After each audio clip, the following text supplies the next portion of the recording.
Selamat siang Sobat Sehat, apa kabar hari ini? Semoga selalu sehat dan bahagia ya. Kembali lagi di podcastnya kita, di podcast Sersan, sharing santai bareng RSTDS, pilihan tepat menuju sehat.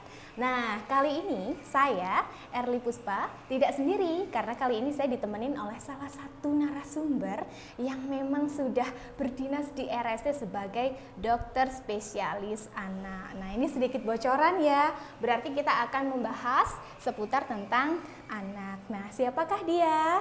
Kita kenalan dulu yuk.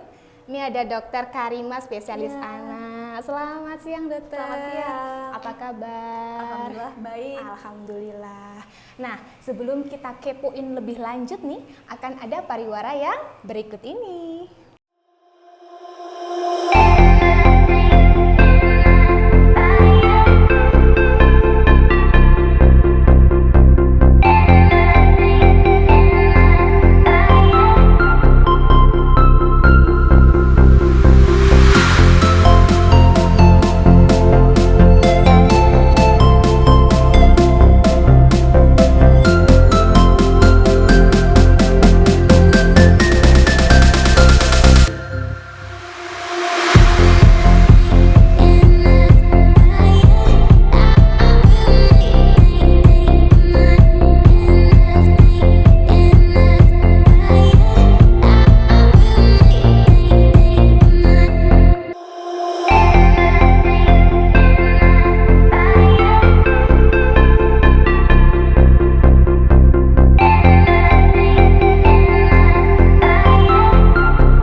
Kembali lagi di acara Sersan, sharing santai bareng RSTDS, pilihan tepat menuju sehat.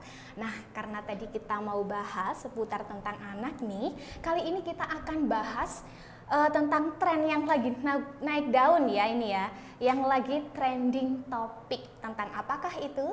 Yaitu tentang monkeypox atau cacar monyet, yang biasanya lebih kita kenal cacar monyet itu loh.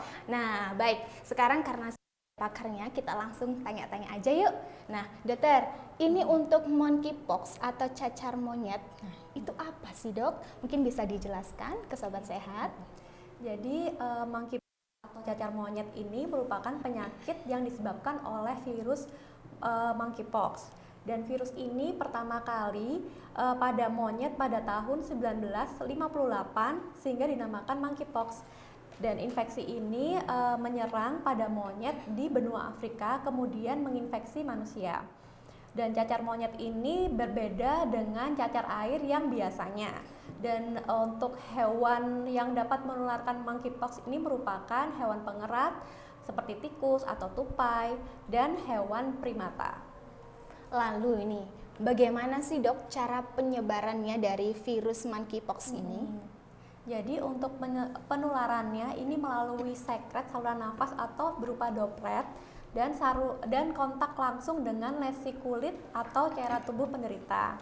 Dan transmisinya dari hewan ke manusia bisa melalui gigitan, cakaran, atau kontak langsung dengan darah dan cairan tubuh hewan yang menderita, ataupun mengelola daging yang terinfeksi atau makan daging yang tidak dimasak dengan matang, seperti itu. Nah, ini kan beda ya dok ya sama yang cacar air biasa.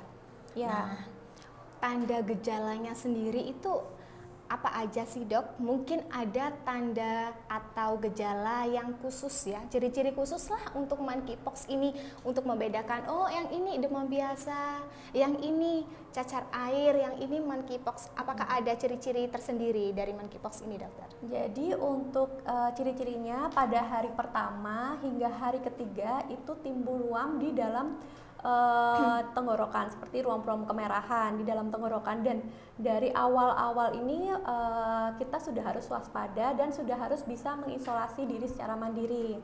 Setelah itu pada hari ketiga keempat akan timbul ruam seperti bintil kecil-kecil, dan nanti bintilnya ini akan berisi air, dan pada hari ketujuh akan menjadi berisi nanah seperti itu.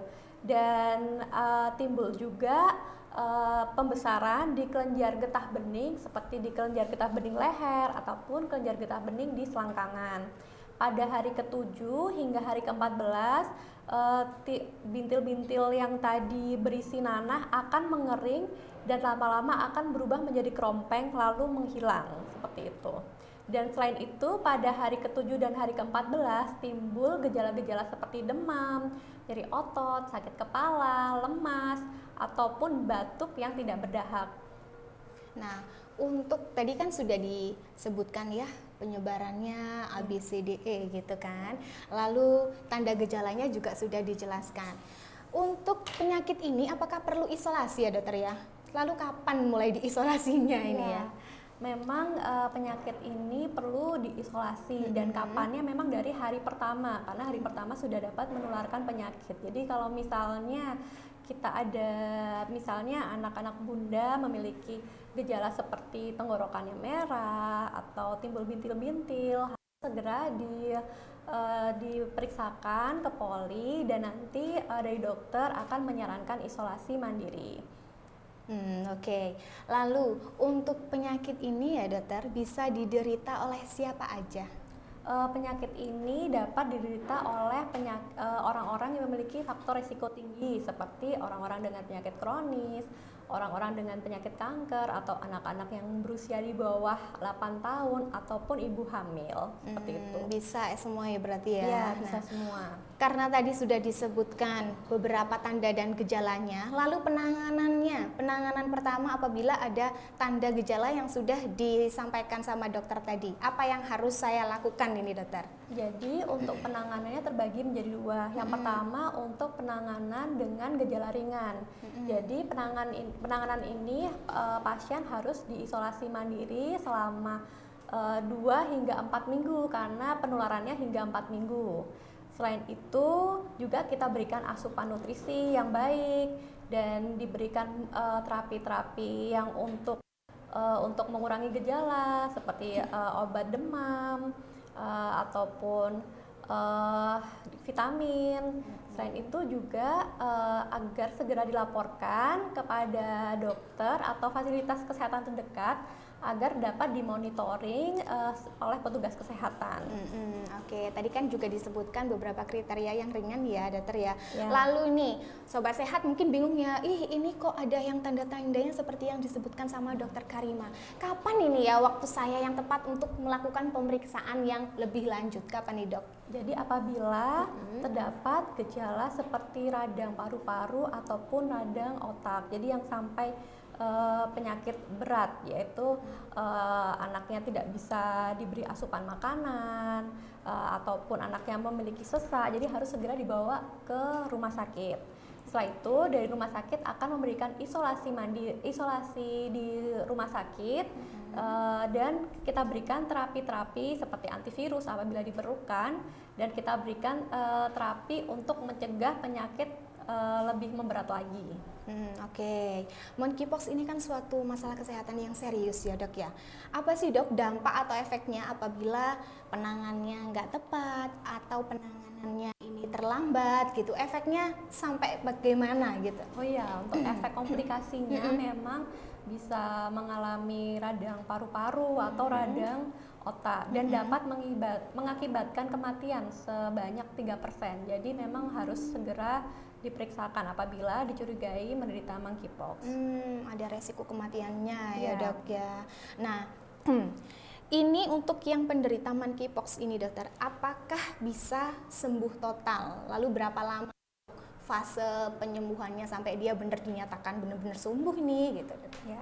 Jadi monkeypox ini merupakan penyakit self-limiting disease atau penyakit yang dapat sembuh sendiri. Dan ini dapat sembuh total pada waktu 3 hingga 4 minggu. Jadi setelah krompeng-krompengnya tadi lepas dan menghilang, baru dapat dikatakan sembuh dari penyakit monkeypox. Berarti kalau sudah dinyatakan sembuh nih dokter, kapan si penderita itu benar-benar dinyatakan sudah nggak menularkan, nggak berpotensi untuk menularkan ke orang lain itu? Ya, Kapan itu? jika sudah dari 3 sampai 4 minggu dan kerompengnya sudah hilang dari tubuh, itu dapat dikatakan sembuh dari penyakit monkeypox.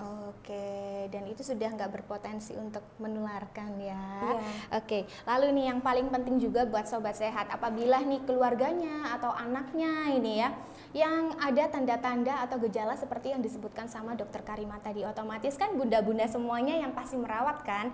Nah, bagaimana cara pencegahannya agar tidak tertular dari monkeypox virus ini, dokter? Ya, untuk pencegahannya sendiri kita harus melakukan perilaku hidup sehat seperti mencuci tangan dengan sabun atau sanitizer apabila setelah kontak dengan pasien dan lingkungan pasien, dan benda-benda melekat seperti baju, spray, tempat tidur harus dibersihkan secara maksimal. Dan kita harus menghindari kontak dengan hewan yang dicurigai menderita monkeypox atau yang telah mati di sekitar kita. Dan apabila terdapat gejala seperti batuk atau nyeri telan, harus segera mengenakan masker dan memerlukan isolasi mandiri sampai tidak dapat menularkan lagi. Dan kita harus segera melaporkan kasus pada dokter setempat agar dapat segera dilaporkan ke dinas setempat juga. Oke. Lalu ini dokter ya, yang penting-penting juga ini ya, di RST ini sendiri, apakah fasilitas yang disediakan untuk penanganan monkeypox ini sudah cukup memadai, dokter?